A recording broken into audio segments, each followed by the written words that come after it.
Well, we all watched in Virginia and across the country as openly transgender candidates won races across the country, particularly the one in Virginia as well. This has energized progressive political circles. So will we see more transgender candidates hitting the campaign trail, and can they win here in North Carolina? For more on that, we turn to two transgender activists here in North Carolina making political runs.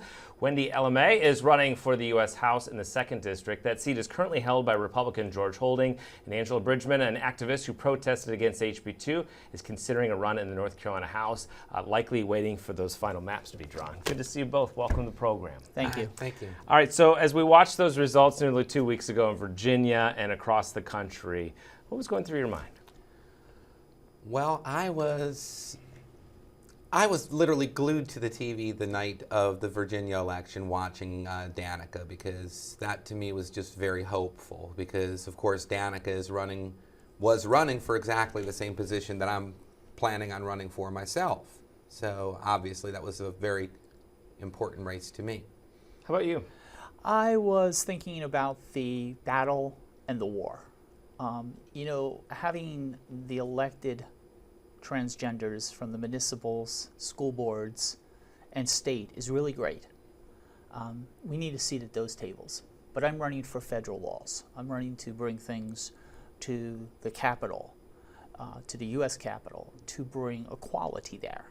So for me, it was a great war, battle ending, but it wasn't the end of the battle.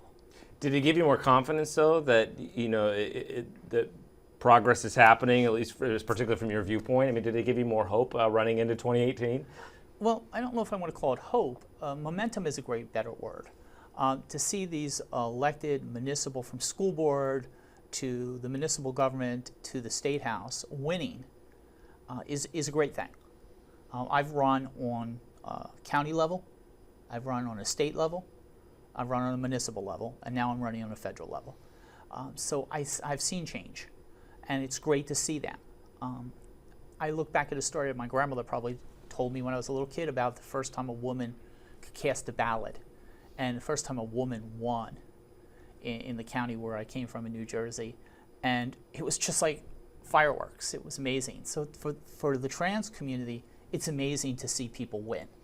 I was particularly heartened by Danica's run, because she was running against a 12-term incumbent who actually himself authored and attempted to pass an HB 2 style bill in Virginia, who continuously refused to refer to Danica with the proper gender pronouns. And Danica, she just kept to the issues and she won. And it's refreshing to me that Danica's gender just wasn't even an issue. The issues were, well, mainly like Route 28 up there in Virginia was a major issue in the campaign. But it was a particular, I almost want to say it was almost schadenfreude, to see that particular race, because he was the one who had authored and attempted to pass a HB 2 style bill in Virginia, and then to be beat by a transgender woman was just... Well, and you mentioned that the transgender part of it wasn't always part of an issue, might have won that race. How much do you want the fact that you are transgender to be a part of your campaign? None. None. How about you? I'm out there. I'm Wendy LMA. I'm a progressive New Deal Democrat. That's what I run on. I don't run on that I used to be a man and now I'm a woman. I used to be a Republican, now I'm a Democrat. I don't run on those things. I run on me, because when I go to D.C., I'm representing every single person, not just the people in my district. Every vote I cast is for every person in the United States. So I represent everyone. And I would agree with that, actually. I want to be the congressperson for everyone. And she has a little nickname for the Congress people. It started out as something just because you couldn't say congressman because some people had congresswomen. It was just easier, so I came up with something that Wendy hates, and I'm not going to say it. But you were emphatic with your no answer. Why don't you want that to be? Because I don't believe that should be an issue, because, again, as Wendy says, I would be a representative of all the people and all the issues. And it's like, I don't want the transgender thing to be such a big issue, because at most what I would deal with in the state legislature here, less than 1% of it would have to do with anything to do with transgender. Okay. It's like there are so many other issues out there, and I want it to be about the issues, and I want it to be that the person with the best ideas wins regardless of gender, regardless of sexual orientation, regardless even of party for that matter. I myself am a Democrat, but you know, if for some reason there was a Republican out there that had a better idea, and I don't think that that exists, but... Well, that's a whole nother show. But, you know, Virginia and all these other places, they won. We have the history of the HB2 here. Do you think a transgender candidate, I mean, obviously you believe you can, but do you think this state is ready to vote for a transgender person in office? I think the state is ready to vote for a person who's going to stand up and be whatever they're going to be for the right issues, regardless of what their gender or sexual orientation is. You look at North Carolina, we have had candidates in this state run before as transgender for municipal offices, for county offices, as myself in Johnston County. The transgender has never really been an important part of it. It's more about my platform and what I stand for and what I believe in and what I say. So yeah, I think North Carolina is just as ready as the rest of the United States is to send somebody to Washington who represents the people regardless of what their gender is. Do you agree? I agree, and I would actually say that, well, were we ready for Barack Obama when he won the presidency, right? I mean, if we waited until everybody was ready, it would never happen. And, you know, it just boils down to,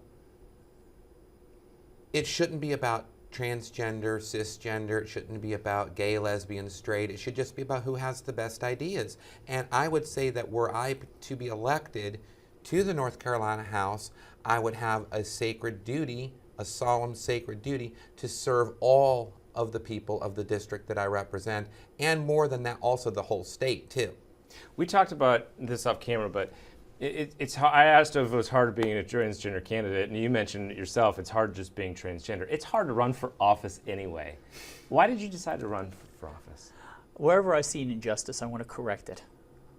So when I see an injustice in inequality or in our economy or in our environment, I want to correct it. So I tell people that I came out of my mom pale and white and ready to fight. So, you know, I've known for 40 years I was a politician. I've known since I was 14 when I worked as a third assistant press secretary to a congressperson. I knew someday I would be on the Hill, and I will someday be on the Hill. If it's not this time around, which I hope it is, I'm up against 2 millionaires. We need a millionaire in DC like we need a hole in our head. Nothing against them. I give them a lot of credit for raising the money and doing the jobs and having businesses. But the average person in the 2nd Congressional District is not a millionaire. I myself actually am in the 2nd Congressional District, and if Wendy were to win, she would be my legal representative in Washington. Just wanted to throw that out there, because and that kind of really is very heartening to me. Why did you decide to run for public office, or well, considering it? I've considered running for years, mainly because I've fought for justice, largely within the transgender community, but then other marginalized communities like the Dreamers, for example. You know, I'm like Wendy. When I see an injustice, I want to do something about it. And you know, HB2 was the thing that kind of pushed me over the edge and decided to make me throw my own hat into the ring. That is reality, okay? It did. But again, what I would do if I were elected to the North Carolina House would literally have almost nothing to do with transgender, but it was the thing that made me sit down and say, you know, we need to have a voice at the table. It's Wendy Davis, a former gubernatorial candidate in Texas, you might know her. Mm-hmm. She said one time, if you don't have a seat in the table, then you're probably on the menu. I'm tired of being on the menu. Well, we appreciate you taking a seat at this table tonight, both of you. Thank you so much. Appreciate you having us. Thank you very much. Thank you. Appreciate it. Good luck in the months ahead, and we'll hope to have you back on.